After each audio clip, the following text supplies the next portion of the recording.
Detroit Did You Know? Altercations between youth started on June 20th, 1943, on a warm Sunday evening on Belle Isle, an island in the Detroit River off Detroit's mainland. In what is considered a communal disorder, youths fought intermittently through the afternoon. The brawl eventually grew into a confrontation between groups of whites and blacks on the long Belle Isle Bridge, crowded with more than 100,000 day trippers returning to the city from the park. From there, the riot spread into the city. Sailors joined fights against blacks. The riot escalated in the city after a false rumor spread that a mob of whites had thrown a black mother and her baby into the Detroit River. Blacks looted and destroyed white property as retaliation. Whites overran Woodward to Veron, where they proceeded to tip over 20 cars that belonged to black families. The whites also started to loot stores while rioting. Historian Marilyn S. Johnson argues that this rumor reflected black male fears about historical white violence against black women and children. An equally false rumor that blacks had raped and murdered a white woman on the Belle Isle Bridge swept through white neighborhoods. Angry mobs of whites spilled onto Woodward Avenue near the Roxy Theater around 4 a.m., in the actual area of Brush Park, beating blacks as they were getting off streetcars on their way to work. They also went to the black neighborhood of Paradise Valley, one of the oldest and poorest neighborhoods in Detroit, attacking black civilians who were trying to defend their homes. Blacks attacked white-owned businesses. The clashes soon escalated to the point where mobs of whites and blacks were assaulting one another, beating innocent motorists, pedestrians and streetcar passengers, burning cars, destroying storefronts and looting businesses. Both sides were said to have encouraged others to join in the riots with false claims that one of their own had been attacked unjustly. Blacks were outnumbered by a large margin, and suffered many more deaths, personal injuries and property damage. Out of the 34 people killed, 24 of them were black. The riots lasted 3 days and ended only after Mayor Jeffries and Governor Harry Kelly asked President Franklin Roosevelt to intervene. He invoked the Insurrection Act of 1807 and ordered in federal troops. A total of 6,000 troops imposed a curfew, restored peace and occupied the streets of Detroit. Over the course of 3 days of rioting, 34 people had been killed, 25 were African Americans, of which 17 were killed by the police. Their forces were predominantly white and dominated by ethnic whites. 13 deaths remain unsolved. 9 deaths reported were white, and out of the 1,800 arrests made, 85% of them were black, and 15% were white. Of the approximately 600 persons injured, more than 75% were black people. The first casualty was a white civilian who was struck by a taxi. Later, 4 young white males shot and killed a 58-year-old black civilian, Moses Kiska, who was sitting at the bus stop. A doctor then went to a house call in a black neighborhood. He then was hit in the back of the head with a rock and beaten to death by black rioters.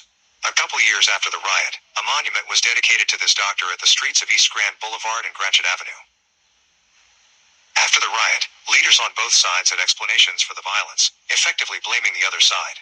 White city leaders, including the mayor, blamed young black hoodlums and persisted in framing the events as being caused by outsiders, people who were unemployed and marginal. Mayor Jeffries said, "Negro hoodlums started it, but the conduct of the police department, by and large, was magnificent." The Wayne County prosecutor believed that leaders of the NAACP were to blame as instigators of the riots. Governor Kelly called together a fact-finding commission to investigate and report on the causes of the riot. Its mostly white members blamed black youths, unattached, uprooted, and unskilled misfits within an otherwise law-abiding black community, and regarded the events as an unfortunate incident. They made these judgments without interviewing any of the rioters, basing their conclusions on police reports, which were limited. Other officials drew similar conclusions, despite discovering and citing facts that disproved their thesis. Dr. Lowell S. Selling of the Recorder's Court Psychiatric Clinic conducted interviews with 100 black offenders. He found them to be employed, well-paid, long-standing, of at least 10 years, residents of the city, with some education and a history of being law-abiding. He attributed their violence to their Southern heritage. This view was repeated in a separate study by Elmer R. Akers and Vernon Fox, sociologist and psychologist, respectively, at the State Prison of Southern Michigan. Although most of the black men they studied had jobs and had been in Detroit an average of more than 10 years, Akers and Fox characterized them as unskilled and unsettled. They stressed the men's Southern heritage as predisposing them to violence. Additionally, a commission was established to determine the cause of the riot. Despite the unequal amount of violence toward blacks, the commission blamed the riot on blacks and their community leaders. Detroit's black leaders identified numerous other substantive causes, including persistent racial discrimination in jobs and housing, frequent police brutality against blacks and the lack of black representation on the force, and the daily animosity directed at their people by much of Detroit's white population. Following the violence, Japanese propaganda officials incorporated the event into its materials that encouraged black soldiers not to fight for the United States. They distributed a flyer titled "Fight Between Two Races." The Axis powers publicized the riot as a sign of Western decline.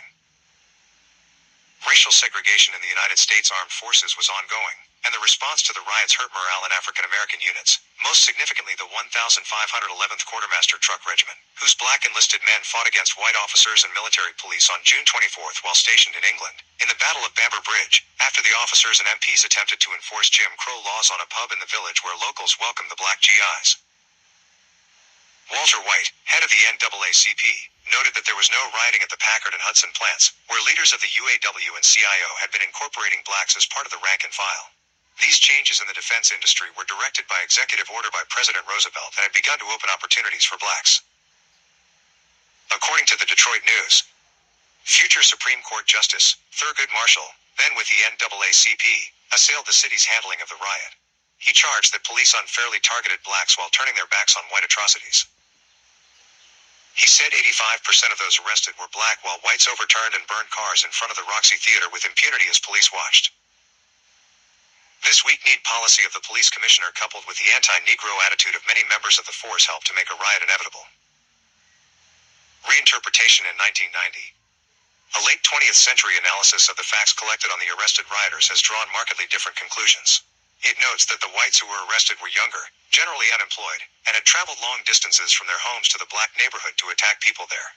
Even in the early stage of the riots near Belle Isle Bridge, white youths traveled in groups to the riot area and carried weapons.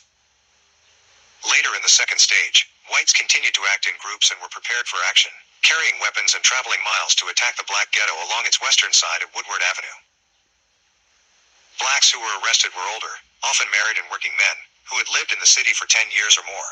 They fought closer to home, mainly acting independently to defend their homes, persons or neighborhood, and sometimes looting or destroying mostly white-owned property there in frustration. Where felonies occurred, whites were more often arrested for use of weapons, and blacks for looting or failing to observe the curfew imposed. Whites were more often arrested for misdemeanors. In broad terms, both sides acted to improve their positions. The whites fought out of fear, the blacks fought out of hope for better conditions. Related stories. 1967 Detroit riot. Detroit race riot of 1863. Harlem riot of 1943. List of incidents of civil unrest in the United States. Hashtag our struggle continues. And a lot of them got in trouble because they were trying to take advantage of the situation. How old were you in the 1943 riot? Say what? How old were you? He was about 20. It's a 1943 riot. 1943? Yeah, I was born in 1937. It's just a rumor. So the riot in 1943 was just a rumor. Right. it started. That's when it started.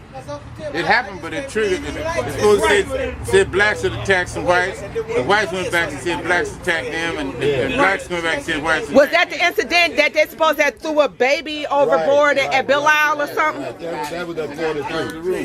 That was a riot based upon Race. situation and race. Yeah, it was hostility. I mean, blacks were relegated. You know, we couldn't combine. We live in two sections. The riot in 67 was about what? About getting even or getting what they could get. Taking advantage of a situation. So power to the people. The people was just so fed up at the time. They were taking advantage of a situation. Somebody came to the house. Something happened. And they took advantage of it. Was it something that the government did or? No. Racism. No, not